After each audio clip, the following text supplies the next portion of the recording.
When I got fired, my parents laughed and said I'd always been all talk, no results. They threw a party for my sister's unpaid internship while I ate ramen in my room. Dad said I wasn't invited because failure isn't contagious, but embarrassment is. Mom chimed in. June earned this celebration. You've earned nothing but our disappointment. I just nodded and said, we'll see about that. That night, I signed up for DoorDash. Figured I'd prove them wrong the hard way, one delivery at a time. The first week was brutal. Gas money barely covered what I made. My parents would smirk when I came home smelling like fast food, whispering about how I'd fallen so far. June tried to defend me once. Dad shut her down immediately. Don't enable his victim mentality. Third weekend in, I get this order for $8.50. Decent tip. Address leads me to this massive house in the hills. The kind with a circular driveway and those fancy stone pillars. Orders for Anthony Jang. Leave at door. Don't ring bell. Thanks. I pull up and see this guy through the front window. He's in a wheelchair reaching for something on a high shelf, clearly struggling. Keeps trying. Can't quite make it. The food says don't ring, but I ring anyway. He wheels over, opens the door, looking annoyed. I specifically said, don't ring the bell. I hand him the bag. Sorry, but you looked like you needed help with that shelf. He pauses, studies my face. You're not wrong. Been trying to reach that binder for 20 minutes. I ask if he wants me to grab it. He hesitates, then nods. Inside, his house is incredible, but clearly set up for someone who can't walk. Everything's lower, modified. The binder I grab is full of code printouts. Software engineer, he explains. Broke my back in a climbing accident 6 months ago. Still adjusting. We start talking. Turns out Anthony runs a small consulting firm. Mostly works with startups. Since the accident, he's been struggling with basic stuff. Grocery runs, organizing files, even simple coding tasks that require quick mobility. I've been thinking about hiring someone part-time, he says. Just need someone reliable who can handle random tasks. Nothing fancy, maybe 25 an hour. I almost choke. 25 an hour for what exactly? Grocery shopping, filing, basic computer work? Maybe some simple Python if you know any coding. I just need someone who shows up and actually cares. I tell him I taught myself some programming in college. Nothing professional. He asks if I want to try a trial week. Best decision I ever made. Anthony's not just smart, he's patient. When I mess up his filing system, he shows me the right way. When I struggle with his code, he explains it step by step. Most people your age want everything handed to them. He says one day, you actually listen and learn. That's rare. Within a month, I'm working 30 hours a week. Anthony starts teaching me advanced programming, introduces me to his clients. I'm learning more in weeks than I did in years of college. At home, things get worse. Dad loses his sales job. Budget cuts. Mom's part-time gig at the dentist office isn't enough. They're behind on the mortgage, but they're still cold to me. When I mention my new job, Dad laughs. Personal assistant isn't a real career. I don't bother explaining what I actually do. 3 months in, Anthony offers me something incredible. One of his startup clients needs a junior developer. Remote work, full benefits, $60,000 a year starting salary.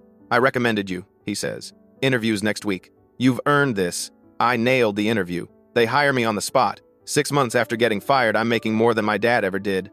I move into a decent apartment, start saving real money. Anthony and I stay close.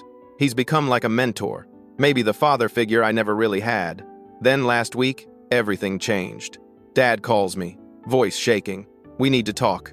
It's about the house. They're 3 months behind on mortgage payments. Banks threatening foreclosure.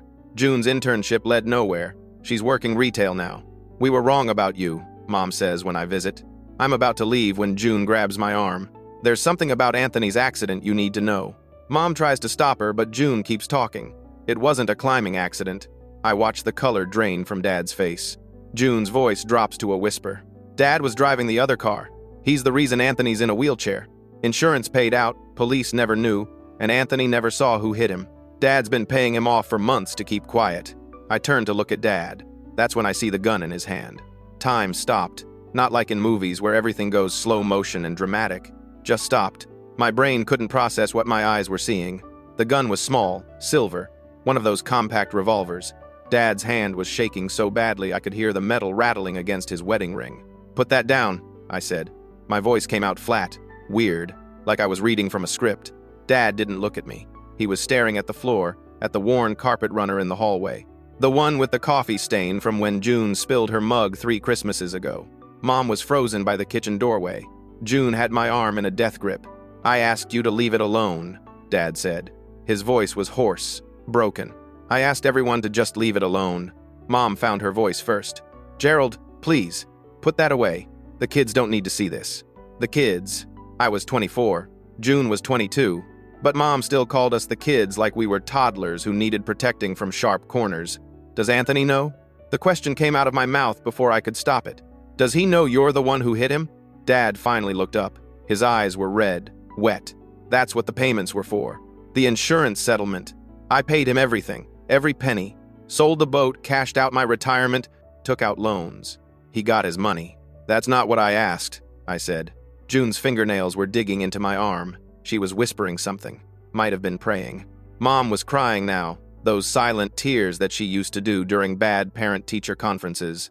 He knows, Dad said. Found out 3 months ago. His lawyer tracked down the police report, got the paint transfer analysis, matched it to my truck. I'd already sold the truck, but the VIN was registered to me. He had me dead to rights. So you paid him off, I said. Dad's laugh was bitter, broken. Paid him? Kid, I'm still paying him. $5,000 a month until I die, or he decides he's had enough. That's why we're behind on the mortgage. That's why your mother's working overtime. That's why June's living at home instead of moving out. He paused. And that's why I can't let you keep working for him. The gun was still in his hand, still shaking. I kept my eyes on it. That doesn't make sense, I said. If you're already paying him, why would he care if I work for him? He didn't even know who I was when I started. Because he knows now, Mom said from the doorway. Her voice had that edge it got when she was about to say something she'd been holding back. He called us 2 weeks ago, said he'd figured out who you were, said it was interesting that Gerald Carver's son was working for him. My stomach dropped. Anthony had known for 2 weeks. 2 weeks of acting normal, teaching me code, introducing me to clients. 2 weeks of looking me in the eye and saying nothing. What did he want? I asked. Mom wiped her eyes with the back of her hand. He wanted Gerald to tell you the truth. Said if we didn't, he would. Gave us until tonight. I looked at the clock on the wall. 8:47 p.m. 3 hours past Anthony's deadline. So this is what? I gestured at Dad's gun. Your solution? You're going to shoot Anthony? Me? Yourself? Dad lowered the gun, not pointing it at anything now, just holding it loose at his side. I don't know what I'm going to do. I don't know how to fix any of this. June finally let go of my arm. Her voice was small when she spoke. I tried to tell you earlier, before you went to see them, but Mom stopped me, said we needed to handle it as a family first. I stepped back, away from all of them. My whole body felt wrong, disconnected, like I was wearing someone else's skin. I need to leave, I said. You can't go back there, Dad said. You can't work for him anymore. He's using you to get to me. Maybe I should let him, I said. Maybe you deserve it. Mom made this wounded sound. Your father made a mistake. He's been paying for it every day since it happened. A mistake, I repeated. He hit someone hard enough to paralyze them for life, drove away, and you're calling it a mistake? It was raining, Dad said. I hydroplaned. The truck spun out. I didn't even see him until after I hit him, and then I panicked. I was scared. I'd been drinking at lunch with clients. Not enough to be drunk, but enough to blow over if I got tested. So I left. I've hated myself every day since. That's a great story, I said. Really tugs at the heartstrings. Did you use that same speech when Anthony's lawyer confronted you? Dad flinched like I'd hit him. I grabbed my jacket from the hook by the door. June reached for me, but I pulled away. Don't, I said. Don't try to make this okay. You all knew. Mom, Dad, and apparently you, June.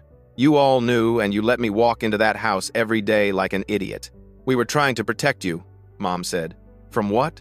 The truth? I laughed. It came out harsh, mean. Guess that's the family specialty. Keeping secrets and pretending everything's fine. I was at the door when Dad spoke again. The gun was on the side table now. He looked smaller somehow, older. If you tell him I told you, if you say anything at all, the blackmail gets worse. He'll go to the police. I'll go to prison. Everything we have left, it's gone. Then you better hope I care more about this family than it's ever cared about me, I said. I left. Drove to my apartment in a daze. Kept seeing Dad's face, hearing June's voice, watching that gun shake in his hand. My phone started ringing before I even made it home. Mom, Dad, June, I let them all go to voicemail. The only person I wanted to talk to was Anthony, and that was the one person I couldn't call. Because now I had to figure out if the last 6 months of my life had been real or just an elaborate revenge plot against a father I'd spent years trying to escape. I sat in my apartment for 3 hours, didn't turn on the lights, just sat there in the dark, trying to think. The job offer, the mentorship, the friendship, all of it could have been calculated. Anthony finding out who I was, tracking me down, making sure I got that specific delivery order. It would explain why he'd been so willing to hire someone with zero experience, why he'd pushed so hard to get me that developer job. But it didn't explain everything. The way he'd been patient when I made mistakes, the late-night coding sessions where he'd explain complex algorithms until I understood them, the time he'd talked me through a panic attack when I thought I'd deleted an entire client database. None of that felt fake. My phone buzzed. A text from Anthony. "Hey, weird question, but did something happen with your family tonight? You left a message on the client dashboard by accident. Looks like it was meant for someone else." I checked the dashboard. Sure enough, there was a message I didn't remember typing. Must have done it when I was sitting in my car outside my parents' house, hands shaking so bad I could barely hold my phone. The message just said, "I know." I stared at my phone. Anthony was giving me an out, a way to pretend this was an accident, a technical glitch. I could ignore it, delete it, pretend it never happened. Instead, I typed back, "Can we talk? In person?" The 3 dots appeared, disappeared, appeared again. Finally, "Come by tomorrow morning, 9 a.m. I'll make coffee." I didn't sleep that night. Kept drafting and deleting messages to my parents. To June. Even looked up Anthony's accident report online. Found the news article from 8 months ago. Local software consultant, struck by vehicle in hit and run. Police seeking information about dark blue pickup truck with front-end damage. The article had a photo of Anthony before the accident. He was standing at a climbing wall, grinning at the camera, full of life. The caption said he'd been training for a competition in Yosemite. I thought about the Anthony I knew, the one who sometimes got quiet when we passed construction sites with workers in harnesses. The one who'd turned down a client meeting because it was in a building without elevator access. The one who'd told me once, late at night after we'd had a few beers, that he used to dream about climbing and wake up crying. At 8:45 the next morning, I pulled into Anthony's driveway. His house looked the same as always. Clean, modern, expensive. No sign of the nightmare my life had become. He opened the door before I could knock, gestured for me to come in. The coffee was already made, sitting on the kitchen counter. 2 mugs, like he'd been waiting. "So," he said, "your dad finally told you." It wasn't a question. I sat down at the kitchen table, the same one where he'd taught me object-oriented programming, where we'd eaten takeout and argued about the best text editor, where I'd felt, for the first time in my life, like someone saw potential in me. "How long have you known who I am?" I asked. Anthony wheeled over to the counter, poured coffee into both mugs, brought them to the table. The whole thing was so normal it made my chest hurt. "I figured it out about 3 weeks after you started working here," he said. "You mentioned your dad's old sales job at Henderson Industrial. That's the company he was coming from when he hit me. He'd been at a client lunch at the steakhouse on Route 7. I was leaving the climbing gym 3 blocks away." 3 weeks, I repeated. "You've known for 5.5 months. Anthony nodded, took a sip of his coffee. I didn't handle it well at first. Spent a lot of nights wondering if I should fire you, or confront you, or just let it play out. But you didn't do any of that," I said. "No," Anthony said, "because about a week after I figured it out, you stayed late to help me reorganize my filing system. You didn't have to. I hadn't asked. You just saw it was a mess and fixed it, and I realized something." He looked at me then, really looked at me. His eyes were the same as always, calm, focused, kind. "I realized you weren't your father," he said, "and punishing you for what he did would make me just as bad as him." My throat felt tight. I want to believe that. I really do. But the timing of everything, the job offer, the connections, it's hard not to see it as a setup. Anthony set down his coffee mug, leaned forward. "When I hired you, I genuinely didn't know who you were. When I got you that developer job, it was because you'd earned it. Everything I've taught you, every opportunity I've given you, that was real." He paused. "But I won't lie to you about the rest of it. When I found out who your father was, I used it. I contacted him, told him I knew, gave him a choice. Pay me what I lost in medical bills and future earnings, or I go to the police with the evidence my lawyer dug up. So, the blackmail's real," I said. Anthony didn't flinch from the word. "Yes. Your father's been paying me $5,000 a month since March. Before you ask, no, I don't need the money. I'm doing fine, but I needed him to feel it. To understand that actions have consequences." "And me?" I asked. "Where do I fit in this?" "You don't," Anthony said. "That's the point. You were never part of the revenge plot or whatever you're thinking this is. You were a DoorDash driver who saw someone struggling and decided to help. Everything that came after, that was just us being people. I wanted to believe him. God, I wanted to believe him so badly. My family thinks you're using me to get to my dad, I said. Anthony's expression hardened. Your family, and I mean this respectfully, can go to hell. Your father's been paying me because he destroyed my life and then ran away like a coward. Your mother's been enabling him. And your sister, I'm guessing she only told you because she felt guilty. He wasn't wrong. But you, Anthony continued, you've been working your ass off for 6 months, learning, growing, building something real. The fact that you're Gerald Carver's son, that's just bad luck. But who you are, that's all you. I felt something crack inside my chest. Maybe it was relief. Maybe it was grief for the family I'd thought I had. Maybe both. I can't go back there, I said. To my parents' house. I can't look at them the same way. Then don't, Anthony said simply. You're an adult. You have a job, an apartment, a life. You don't owe them anything. They're my family. Family's supposed to support you, protect you, build you up. What have they done besides tear you down? Anthony's voice was gentle but firm. I've known you 6 months, and I've seen more potential in you than they saw in 24 years. That's when I started crying. Not dramatic sobbing or anything, just quiet tears that I couldn't stop. All the years of being called a disappointment. All the times Dad had compared me to other people's successful kids. All the parties and celebrations I wasn't invited to because my presence might ruin the mood. Anthony didn't say anything, just pushed a box of tissues across the table and let me fall apart. When I finally pulled myself together, he asked, "What do you want to do?" "I don't know," I admitted. "I don't know if I can keep working for you knowing about the blackmail, but I also don't know if I can walk away from the best thing that's ever happened to me." Anthony nodded slowly. "I understand, and I won't make this decision for you, but I will tell you this. The blackmail ends when your father finishes paying what he owes. Another year, maybe 18 months. After that, we're done. He goes his way, I go mine. And if he doesn't pay?" I asked. "Then I go to the police with everything I have," Anthony said. "And he goes to prison for hit and run, fleeing the scene, and filing a false police report. The statute of limitations doesn't run out for another 3 years in this state." I thought about Dad, about the gun in his hand, about how desperate he'd looked. "He's not going to make it 18 months, I said. "They're already losing the house. Mom's working herself to death. June's stuck in retail hell. The $5,000 a month is killing them." "That's not my problem," Anthony said, but there was something in his voice. Not quite guilt, maybe regret. "What if I paid it?" I asked. The words came out before I'd fully thought them through, but once they were out there, they felt right. Anthony frowned. "Absolutely not. That's not your debt to pay." "But it is," I said.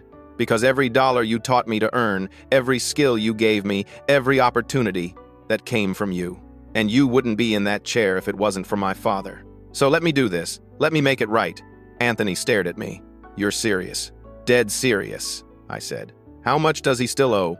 Anthony pulled out his phone, pulled up a spreadsheet. "He's paid $60,000 so far. The total settlement was $250,000.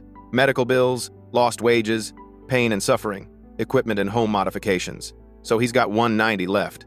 I did the math in my head. At $5,000 a month, that was 38 more months, over 3 years. "I make $60,000 a year," I said. "After taxes and living expenses, I can probably save $2,000 a month, maybe $2,500 if I'm careful." "So you'd be paying my settlement for the next 6 to 8 years, Anthony said. "You understand how insane that sounds?" "I understand that my father hurt you," I said. "I understand that he's been lying to me my whole life. And I understand that the only person in this entire situation who's treated me with respect and dignity is you. So yes, I want to do this." Anthony wheeled back from the table, crossed his arms. "This isn't a loan," he said. "If I let you do this, you're not paying me. You're paying off your father's debt. You don't get equity in my company. You don't get special treatment. You're still just my employee." "I know," I said. "And if your father finds out, which he will eventually, he's going to lose his mind. He's going to see this as the ultimate betrayal, you taking his place." "Good," I said. "Let him feel betrayed. Let him understand what it's like when your own family breaks your trust." Anthony studied me for a long moment. Then he nodded. "Okay, but we do this right. Legal contracts, proper documentation, everything above board. And you're going to tell your father yourself. No secrets, no lies. He needs to know you're the one making this choice." "Agreed," I said. We shook hands across the table. His grip was firm, steady. The grip of someone who'd survived something impossible and come out stronger. "You know this changes nothing between us," Anthony said. "You're still going to mess up my filing system and I'm still going to make you redo it." I laughed. First real laugh in 24 hours. Wouldn't have it any other way. I left Anthony's house that morning feeling lighter than I had in years. Not because the situation was resolved, it wasn't, but because I'd made a choice. For the first time in my life, I wasn't reacting to what my family wanted or expected. I was deciding my own path. The hard part came next. I had to tell my parents. I waited until Saturday. Figured Dad would be home, Mom would be done with her morning shift at the dentist. June would probably be there too. Might as well get it all over with at once. I showed up at 2 p.m. Didn't knock, just walked in. My key still worked. They were all in the living room. Dad was on the couch, staring at nothing. Mom was folding laundry with that mechanical precision she got when she was stressed. June was curled up in the armchair, scrolling through her phone. All three of them looked up when I walked in. Mom dropped the shirt she was folding. "I need to tell you something," I said, "and I need you to let me finish before anyone speaks." I stood in the middle of the room. Didn't sit down. This wasn't a conversation. This was a declaration. "I talked to Anthony yesterday," I said. "He told me everything. How he found out who Dad was, how he's been blackmailing you, how much you owe." Dad's face went gray. June set down her phone. "Here's what's going to happen," I continued. "I'm taking over the payments. All of them. Dad, you're done. You don't owe Anthony another dollar." Mom's voice cracked. "Sweetheart, you can't afford that." "I'm making it work," I said. "I've already talked to Anthony. We have a contract. Starting next month, I'm paying $2,500 a month until the debt's cleared." Dad stood up. His hands were shaking. "You can't do this. I won't let you sacrifice your future for my mistake." "It's not a sacrifice," I said. "It's a choice. My choice. And you don't get a vote." The room went quiet. One of those heavy silences that feels like it has weight. "Why?" June asked. "Why would you do this for him?" I looked at Dad. Really looked at him. Saw the man who'd called me a disappointment for 24 years. Who'd thrown parties for June's unpaid internship while I ate ramen in my room. Who'd laughed when I got fired. Who'd told me I wasn't invited to family celebrations because failure was embarrassing. "I'm not doing this for him," I said. "I'm doing this for Anthony. Because he's the only person in my life who's ever believed in me. Who's ever seen me as more than a failure or a burden or an embarrassment." I turned to leave. Mom called after me. "You're still our son," she said. "We still love you." I stopped at the door. Didn't turn around. "Funny way of showing it," I said. "Spent 24 years making sure I knew how disappointed you were. Now you want credit for loving me?" I left before anyone could respond. Heard Mom crying as I closed the door. Didn't feel as good as I'd thought it would. The next few months were hard in ways I hadn't expected. The payments to Anthony were manageable, barely. But they meant no eating out, no new clothes, no safety net.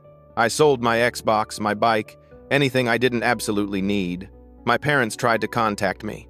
Left voicemails about how they wanted to make things right, how they were sorry, how they wanted their son back. I didn't block them, just didn't respond. June kept texting. Started off with apologies, then shifted to updates about Mom and Dad. The house was still in foreclosure. They'd probably lose it by spring. Dad had gotten a new job, warehouse work, but the pay was terrible. Mom's dentist office had cut her hours. I knew I should feel something. Guilt, maybe, or satisfaction, but mostly I just felt tired. Work with Anthony continued like nothing had changed, which was exactly what I needed. Structure, routine, learning. He introduced me to more clients, gave me bigger projects, pushed me harder, never mentioned the payments, never treated me differently. Then came March. 6 months after I'd started paying Anthony. 8 months since I'd walked out of my parents' house for the last time. I got a call from June at 3 a.m. That's never good. "It's Dad," she said. Her voice was wrecked, like she'd been crying for hours. "He had a heart attack. We're at County Memorial. He's asking for you." I sat up in bed, tried to process what she was saying. "Is he going to be okay?" "They don't know yet," June said. "But he wants to see you. Please. I know things have been terrible, but he's our dad. Please come." I got dressed, drove to the hospital. The same one where Anthony had spent 3 months after the accident, learning to use a wheelchair and accepting that he'd never walk again. Mom and June were in the waiting room. Mom looked like she'd aged 10 years. June just looked exhausted. "He's in ICU," Mom said. "They're only letting family in one at a time. He's been asking for you since they brought him in." I followed a nurse down the hallway, past rooms full of beeping machines and sleeping patients. Dad's room was at the end. He looked small in the hospital bed. Tubes and wires everywhere. Heart monitor showing a rhythm that seemed too slow, too weak. His eyes opened when I walked in. Tried to smile, but it came out wrong, lopsided. "Hey, kid," he said, voice barely a whisper. I sat down in the chair next to his bed. Didn't know what to say. All the anger I'd been carrying for months, it was still there, but it felt smaller now, less important. "Doctor says, I'm lucky," Dad said. "Got here just in time. Another 10 minutes and I'd have been gone."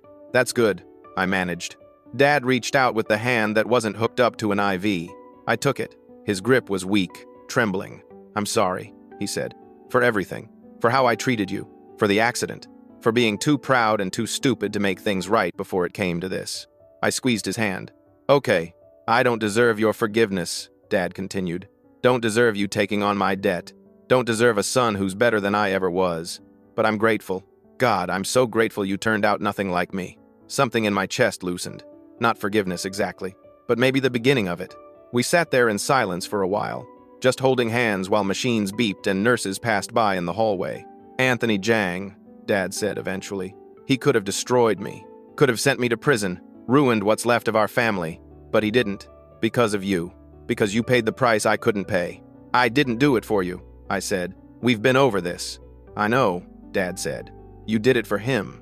Because he earned your loyalty in 6 months where I lost it in 24 years. That tells me everything I need to know about what kind of man you've become." He paused. Coughed. The heart monitor jumped a little. "I called him," Dad said. "Anthony, 2 days ago. Told him I was sorry. Told him what happened to him was my fault, and I'd spend the rest of my life trying to make it right." I stared at Dad. "You called Anthony?" Dad nodded weakly. "He was kinder than I expected. Said he appreciated it. Said I raised a good son even if I didn't realize it. Then he told me something I've been thinking about ever since." "What?" I asked. "He said the debt's paid," Dad said. "All of it. He forgave the remaining balance. Said he didn't need my money or my guilt. Said what he needed was to move on with his life." I felt my brain short-circuit. That's impossible. There's still 140,000 left. I've only paid 50,000. Dad squeezed my hand tighter. He said you proved something to him. That people can be better than their parents. That kindness isn't weakness and loyalty isn't stupidity. He said keeping you in debt for my mistake, that would make him no better than me. I couldn't speak, couldn't process.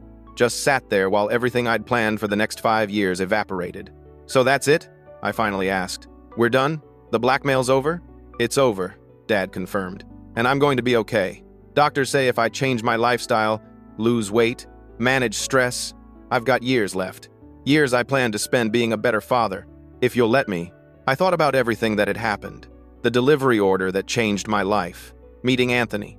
Learning to code. Getting the developer job. Finding out my father's secret.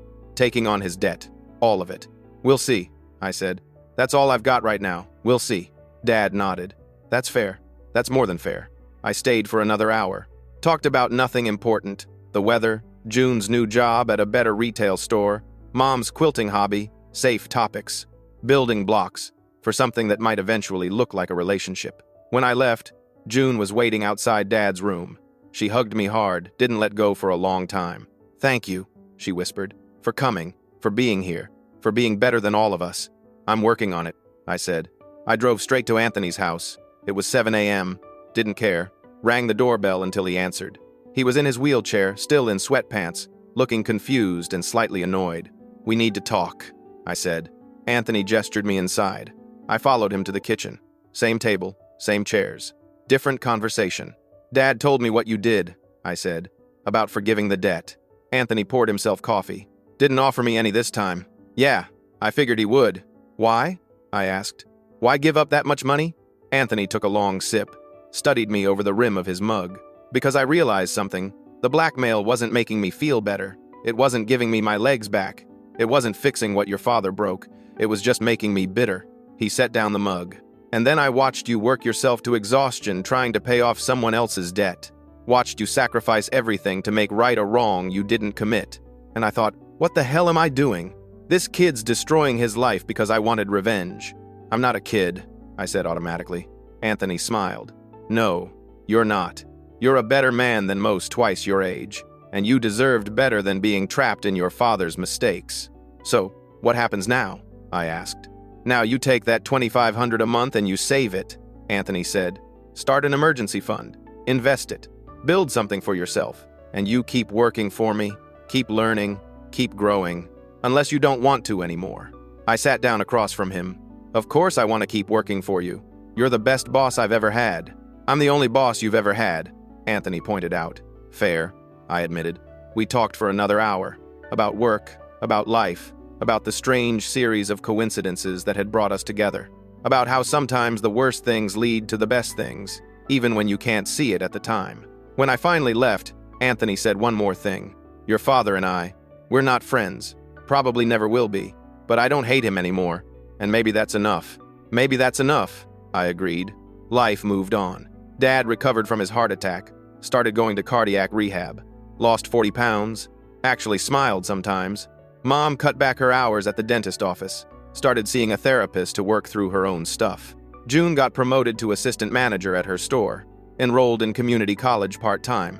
They lost the house in May, moved into a smaller rental across town, 2 bedrooms instead of 4, no garage, no yard, but they seemed lighter somehow, less weighed down. I started having dinner with them once a month. Awkward at first, but it got easier. We weren't one big happy family. Probably never would be. But we were trying, and trying counted for something. Anthony sold his consulting firm in July. Some tech company in Seattle bought him out for an amount he wouldn't disclose, but that let him buy a new house with a pool and an elevator. He kept me on as a contractor, teaching me advanced systems architecture and introducing me to contacts in the industry. By September, I'd saved $40,000. My emergency fund was solid. I was interviewing for senior developer positions, making almost 6 figures, living in a nicer apartment, dating someone I'd met at a tech meetup who laughed at my terrible jokes and didn't care that my family was complicated. I was happy. Actually, genuinely happy. For the first time in my life. Then I got the call that changed everything again. It was a Tuesday. I was at my desk, working through a particularly nasty bug in a payment processing system. My phone rang. Unknown number. I almost didn't answer. Is this Noah Carver? A woman's voice. Professional. Careful. Speaking, I said. This is Diana Webb from Rothman and Associates. We're a private investigation firm. I'm calling regarding Anthony Jang. My stomach dropped. Is he okay? Mr. Jang is fine, Diana said.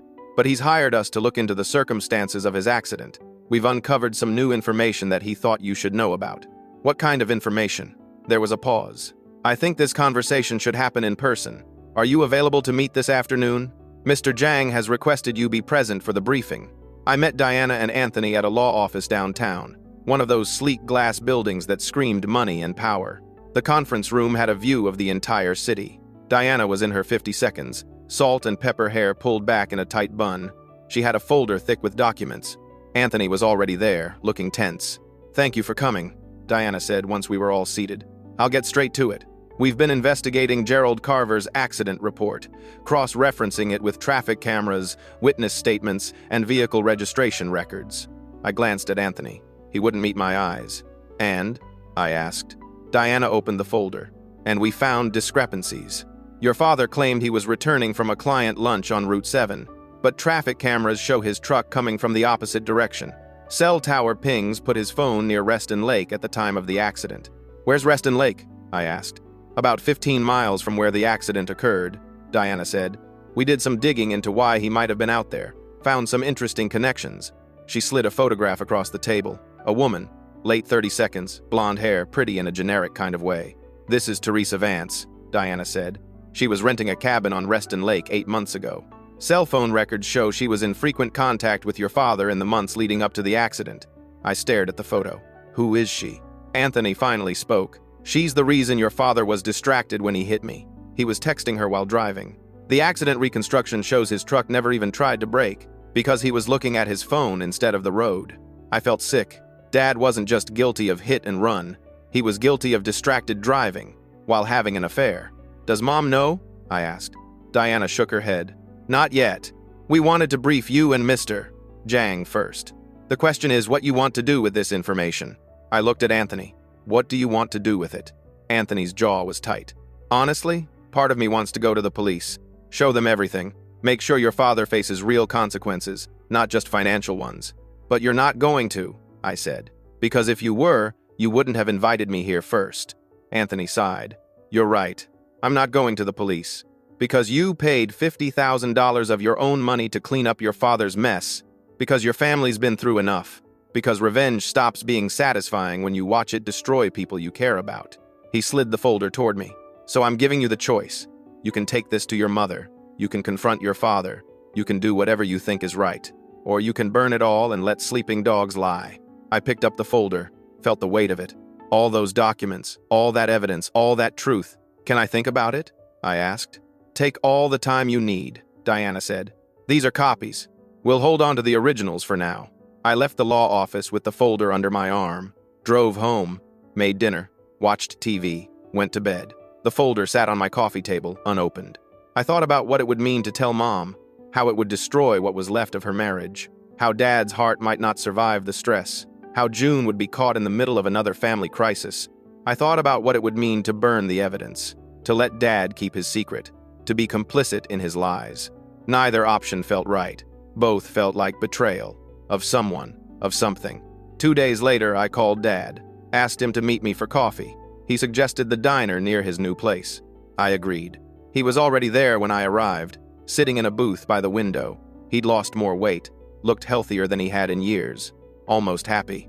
Hey, he said when I slid into the booth across from him. This is a nice surprise. Usually you only call for the monthly dinners. I set the folder on the table between us. Didn't say anything. Just watched his face as he realized what it was. The color drained from his cheeks. Where did you get that? Anthony hired a private investigator, I said. They found some interesting things.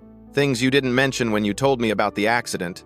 Dad's hands were shaking. He reached for the folder but didn't open it, just rested his fingers on top of it. Noah, he started. I can explain. Can you?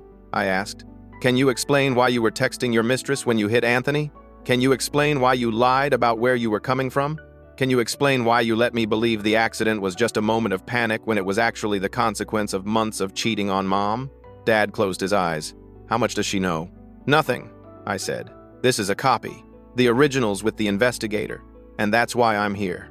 Because I need to know if the man you've been pretending to be for the past year, the one who's in therapy and losing weight and trying to be better, if that's real. Or if it's just another lie.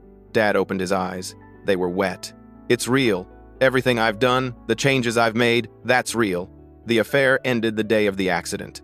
The moment I realized what I'd done, who I'd hurt, I cut off all contact with Teresa, blocked her number, never spoke to her again.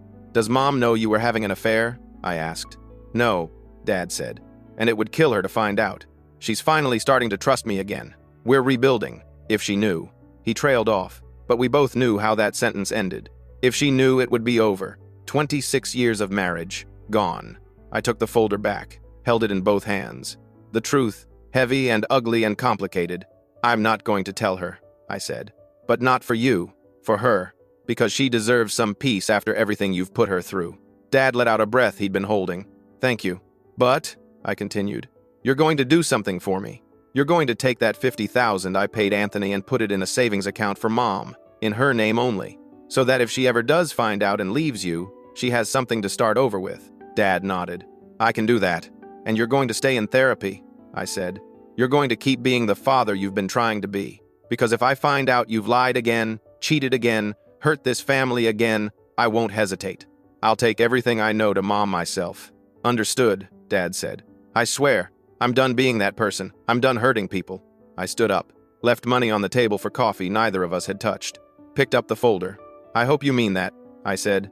Because I'm giving you a chance Dad never gave me. To prove you can change. Don't waste it.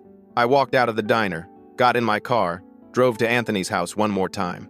He was in his workshop, tinkering with some piece of assistive technology he was designing. Looked up when I knocked. I'm burning it, I told him.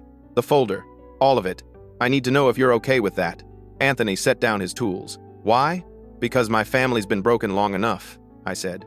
Because my father's actually trying to change. Because my mom deserves peace. And because you already said revenge stops being satisfying when you watch it destroy people. Anthony studied me for a long moment. Then he nodded. I'm okay with it. Diana's destroying the originals too. As of today, none of this ever existed. Thank you, I said. Anthony wheeled closer. You know, when you first showed up at my door with that DoorDash order, I saw this scared kid who smelled like French fries and needed help. Now I see a man who's stronger than me, Who forgives when I couldn't? Who builds instead of destroys? He held out his hand. I shook it. I'm proud of you, Anthony said. If that means anything, it means everything, I said. I burned the folder that night, in the fire pit behind my apartment building. Watched all those documents, all that evidence, all that ugly truth turn to ash. Felt lighter with every page that burned. My phone buzzed while I was watching the flames. A text from June. Family dinner Sunday? Mom's making pot roast. I typed back, I'll be there. Then another text, from Dad. Thank you, for everything. I won't let you down. I stared at that message for a long time. Wanted to believe it.